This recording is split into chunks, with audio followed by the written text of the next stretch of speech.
Attention passengers, we've now reached our destination. An 18-year-old Saudi girl grabs the world's attention and stages the Great Escape. She left behind her allegedly abusive family and is now in the warm embrace of chilly Canada. A happy ending, perhaps, but it raises many questions. How bad was her life in Saudi? We'll hear from another young runaway who says she knows her. Also, a business class ticket, a glass of wine on the plane. Why was her case fast-tracked when there are so many other desperate refugees out there? And she arrived in Canada wearing this hoodie and a UN cap. Did they turn this into a PR stunt? All that and more. But first, the Great Escape itself and the story of how she got away. From scared Saudi citizen to brave new Canadian in under a week. أود أن أبدأ بالتعبير عن شكري لحكومة كندا، تايلاند والUNHCR وكل من ساعد في لعب دور لضمان عثوري على بلد آمن لأعيش فيه. Her chances of getting away from her controlling family were slim. So, how did she do it? She could never travel without her father's permission in Saudi Arabia, so she made her move during a family holiday in Kuwait. There, the 18-year-old boarded a plane to Australia, alone. She hoped to convince the Australians to give her asylum and a new life. But at a stopover in Bangkok, the Thai authorities detained her. Fearing she'd be turned back, she quickly opened a Twitter account. In her first post, she implored her family and officials to stop chasing her. But she was taken to the Miracle Transit Hotel and a Saudi diplomat took her passport. They then booked her on a flight back to Kuwait, leaving Monday morning. Time was running out, but Rahaf didn't give up. She barricaded herself in a room and tweeted this photo. Her Twitter account blew up, going from 0 to 50,000 in just a day and a half. This morning on a story that has been trending on social media. Barricaded herself in an airport hotel in Bangkok, has garnered international support. I'm not leaving my room until I see UNHCR. I want asylum. One Saudi official would later remark that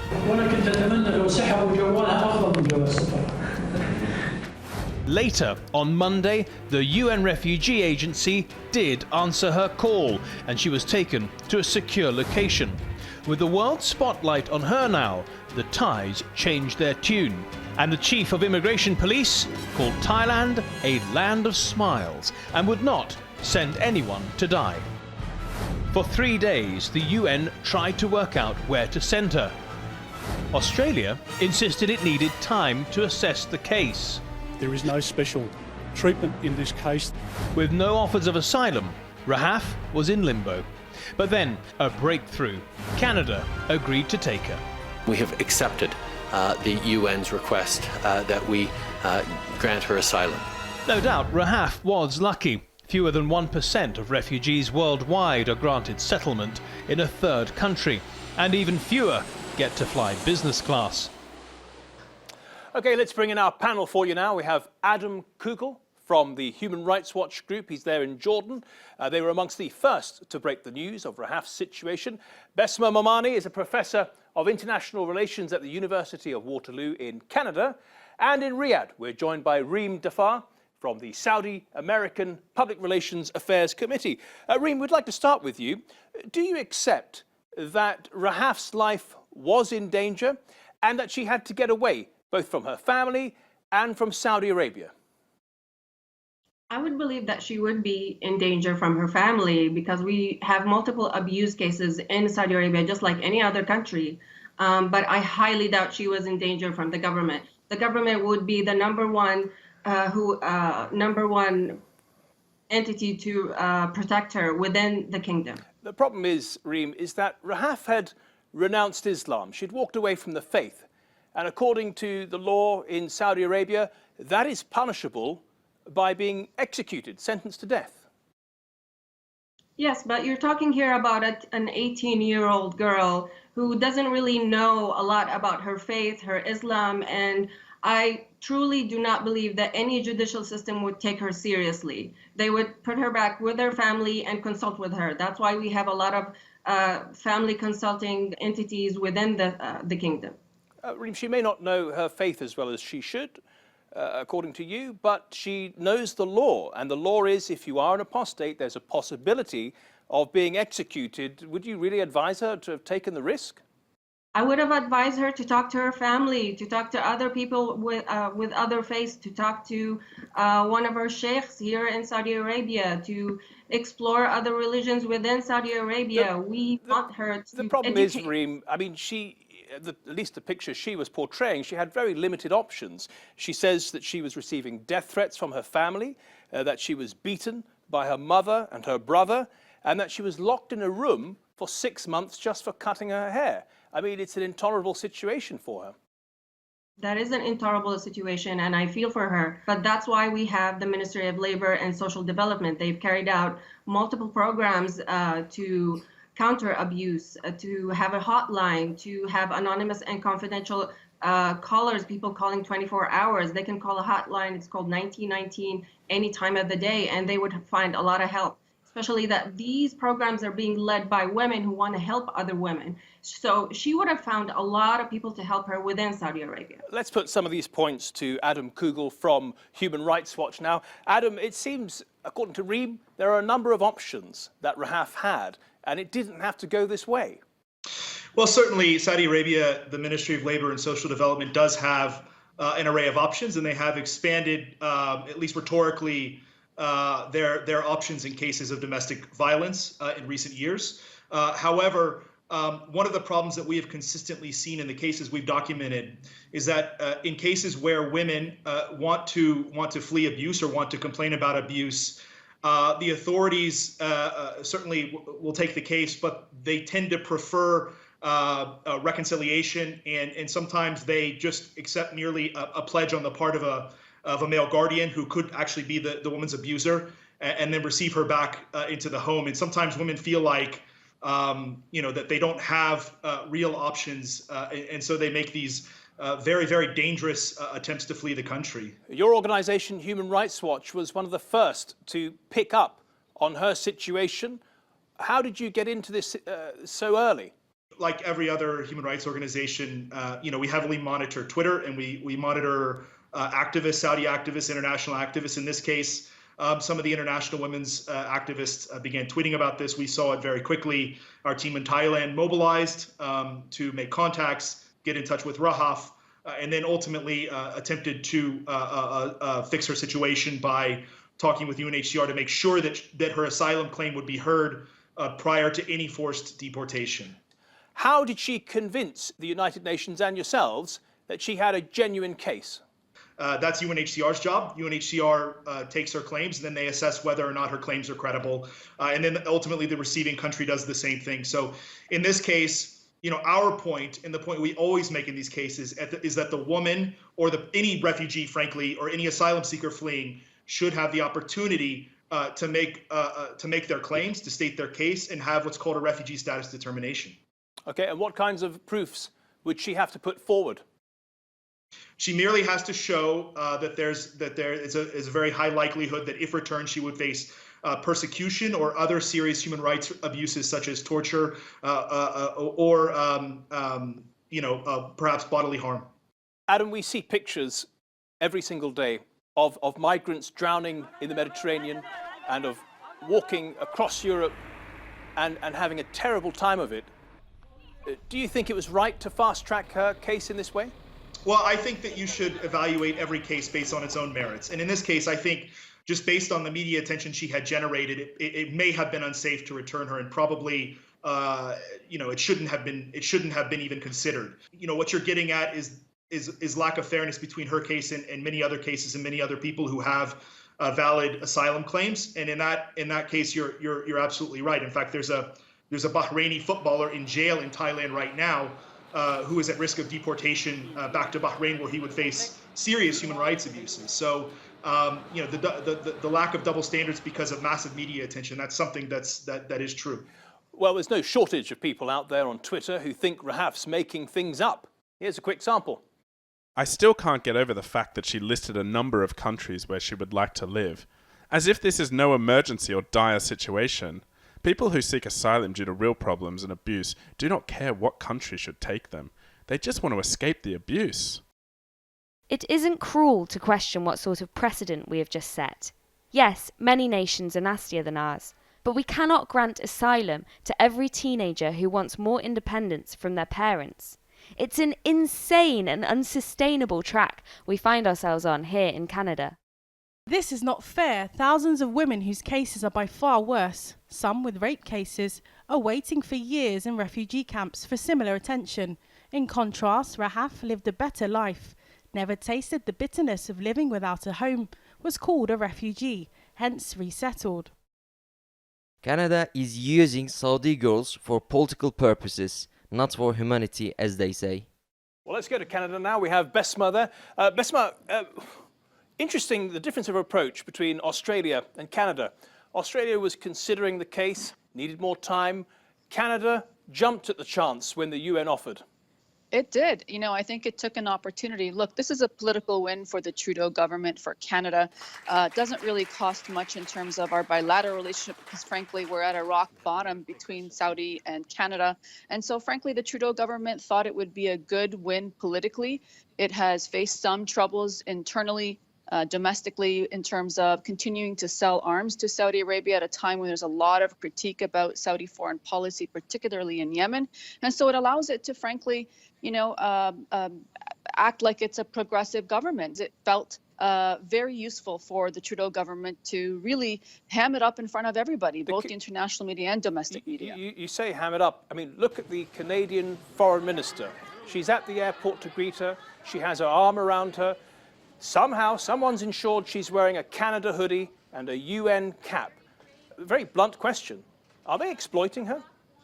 I think any politician in a democracy in an election year, which we're in, would exploit her. I mean, I think it's, it's a nonpartisan issue in that politicians in a democracy who are trying to get votes will exploit the situation. So yes, they did, and any politician would.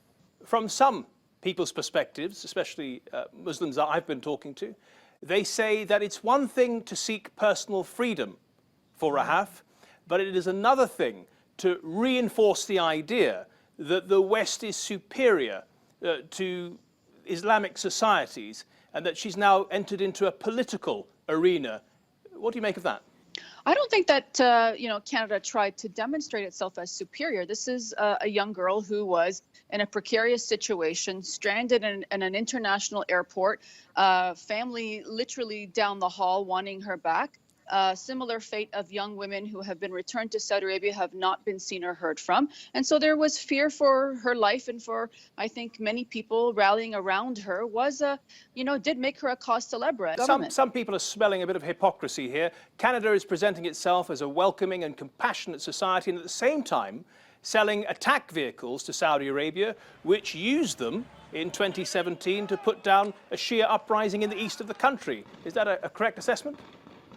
Absolutely, it's a valid criticism. And I think that's the challenge of wanting to be a normative led type government. When you say that human rights is what you plan on wearing on your sleeve as a badge of honor, and yet continue to be an arms supplier. Look, she's 18 years of age. She's in the middle of a global story here. Do her Canadian handlers, if you like, have a duty of care to her to advise her that perhaps drinking wine, wearing a short skirt, and tweeting about eating bacon is not helpful to her situation? In the long run, it may even jeopardize her safety. This is a country that allows you to practice or not practice a religion with nobody sort of interfering. Whether or not these comply with or suit the social norms of Saudis, absolutely not. Do they conform with the social norms of many Canadian Muslims? Absolutely not. But again, as a Canadian, I have the privilege of being in a country where I frankly do not care what people practice and not practice, what they eat, what they wear, etc. And that's the beauty, because it allows women who wear a hijab to wear a hijab and not be, frankly, scrutinized. Areem, let me come to you. From a Saudi perspective, does this make the Saudi blood boil to see Canada embracing Rahaf in this way? Well, it doesn't make the government blood boil. It makes the mainstream blood boil, the social media within Saudi Arabia, because Saudi Arabia is very much a family-centric culture. So families around here are asking, where's her mother? Where's her siblings? Where's their uncles, their sisters?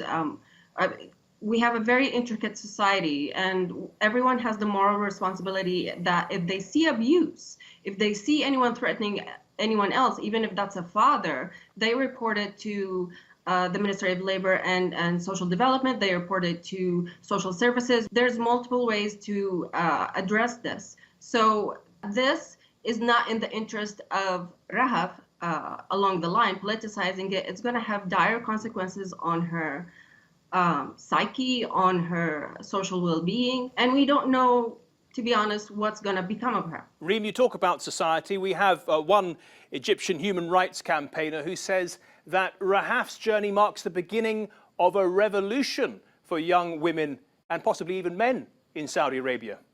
Rahaf Mohammed al-Qunun, mark my words, is going to start a revolution in Saudi Arabia. Go on social media now and watch the accounts of so many young Saudis saying, Rahaf, you have shown us that we can do this. Back to Reem in Riyadh now. Sorry, you're shaking your head. You obviously don't agree with that analysis. Not at all, not at all. The only revolution right now is a positive revolution. The only revolution right now is among youth within Saudi Arabia that are talking, or maybe an awareness revolution. Sure, an awareness revolution of where to go, where to report abuse. We have more than 10,000 reports of abuse that are dealt with.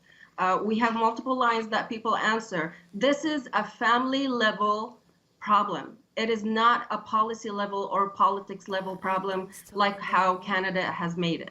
Well, we'll stay with social media, and quite frankly, Rahaf used her Twitter account, to protect her while she was in the airport in Thailand. Let's go to you for a minute, Besma. How important was it that she had access to her mobile phone and social media?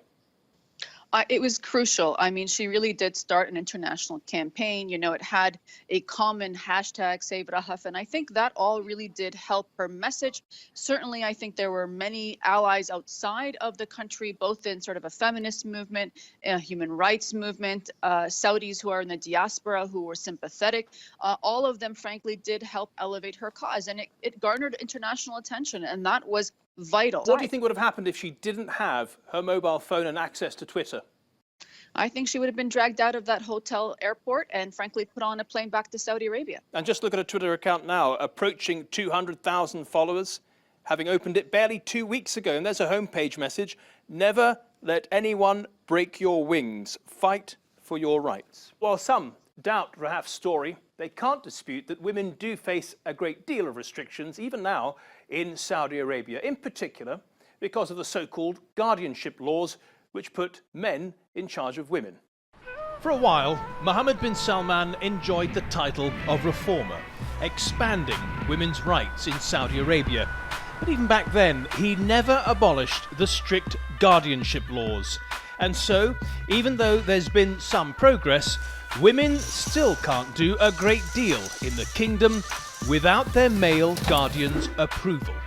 That guardian can be your husband, your father, your brother, or even your son. Or let's say you're a Saudi woman who wants to go to university. Well, you'll need your guardian's permission. Want to take your studies to another level, study abroad? You'll need a passport for that, and to get one, you'll need permission. Okay, so your guardian lets you study. He may even let you travel. You've got your degree and now you want a job. But it's not that simple. Companies usually ask permission from your guardian before offering you a job. But say you're given the green light and now you're making your own money. You'll still need permission to rent your own house, to register, to vote, or even open a bank account. Yes, you may be able to drive or get a license by yourself now, but you can't buy a car without permission. So what's the point? Let's assume your guardian is generous. He lets you study, travel, work, even spend your own money. And now you find the love of your life. Well, you'll need your guardian's permission to get married, of course. Got it? Congratulations. Now your father is no longer your guardian. Your husband is. From now on, you'll need his approval, which could mean going back to square one. Oh, don't really fancy doing that? Want to get divorced? Well, you've guessed it. you'll need his approval first. Well, let's bring in our new guest now. Umayma al-Najjar is a Saudi political refugee now living in Italy. Umayma, just tell us, why did you leave Saudi Arabia? I was a blogger I started blogging back in 2010, and there was the Arabic Spring movement happening in the eastern province, and being from a Shia minority myself and a blogger, the Saudi government found out about my blog and blocked it. And I heard many of my friends got arrested. And back then I was already outside the kingdom, so I immediately sought asylum so I wouldn't have to return, because I knew that if I did, I'll probably ended up in jail just like anybody else. Reem, if I can come back to you for a moment. We've heard Umayma's story there, and we've also heard about the guardianship laws. There is a feeling and a sense coming from both of these aspects that we've just seen of a rather oppressive and repressive situation in Saudi Arabia. Would you say that's a fair characterization? It would be a fair characterization 5 years ago, 10 years ago, but things are changing for the better right now. But there's a thing that a lot of people tend to forget when it comes to reform in Saudi Arabia and human rights and human laws. The element of time, or the variable of time. Everything takes time. You say that we're out of date and that things have changed under the new leadership of Mohammed bin Salman, but we spoke to a young Saudi lady who came to this country looking for asylum. She's in the middle of her application right now. Here's her story. At the beginning, since I was a child, I felt like this is not the society I belong to. There was a lot of unhumanitarian morals and non-logical thoughts of the people there. The guardianship laws is literally destroying the life of Saudi women. You can't study or work or even go to hospital without the male guardianship. My bigger brother was a little bit good, although I had some sexual harassment for him when he was a teenager, but my other brother was completely awful. He always threatened me that he will beat me or kill me. He raped me when I was 9 or 8 years old. We couldn't make my father know because we were sure 100%, me and my sister, that we're gonna be blamed for this just because we are girls. I arrived to the UK at 19 December, and today is my 26th day. I'm scared because I'm not just gonna get hurt from my family, but also from the government, because I left Islam, and in Saudi Arabia, if you left Islam, you should get killed. I'm okay now, and I'm fine, but like the only thing I think now is my little 4 sisters. I'm scared that my father could hurt them. I feel like after my father knew that I left out, and after Rahaf al-Qunun for what happened, I feel like it's gonna be a lot harder for them to get out, like even to live a normal life. Now, this young woman who told us her story says that she knows Rahaf and agrees that what she did was brave, but she does worry that the worldwide attention given to her escape could actually make it harder for other young women hoping to get out of the kingdom. She's inspired me, especially that she's my friend. Like, I know her personally before she left Saudi Arabia. What Rahaf did, like, yeah, she's a brave, but I was thinking, like, if I stayed in Saudi Arabia and Rahaf, she left and all that happened, like, it's gonna be very hard for me to get out, because, like, the families and especially the government, they will put more oversight on the girls. Back to Umayma now. Umayma, do you think that Rahaf's case will make it even harder for Saudi women in the kingdom? Do you think there's going to be some additional security measures and clampdown on them now?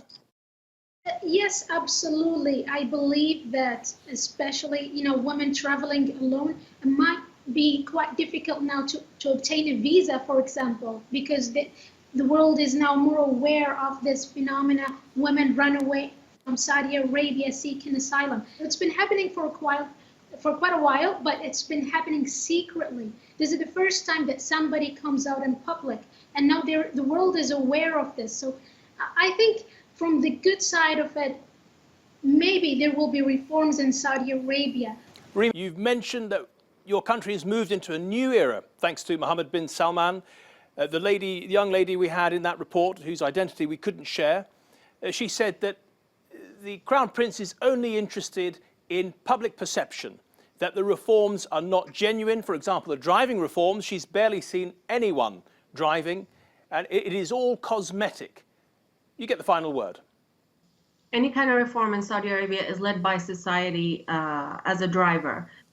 This society over the years has shown that you cannot start from the top down. You have to start from the bottom up. So any kind of reform you're seeing is with the help of youth, with the help of females, with the help of families, and the rest of the culture within Saudi Arabia. They want this reform. Areem Dafar in Riyadh, you get the final word. Thank you for that analysis from Saudi Arabia. Umayma Al-Najjar, thank you also for your contribution to the Nexus, and thank you at home for watching. You can watch this and all our other episodes on our YouTube channel, but in the meantime, thank you, goodbye, see you next week.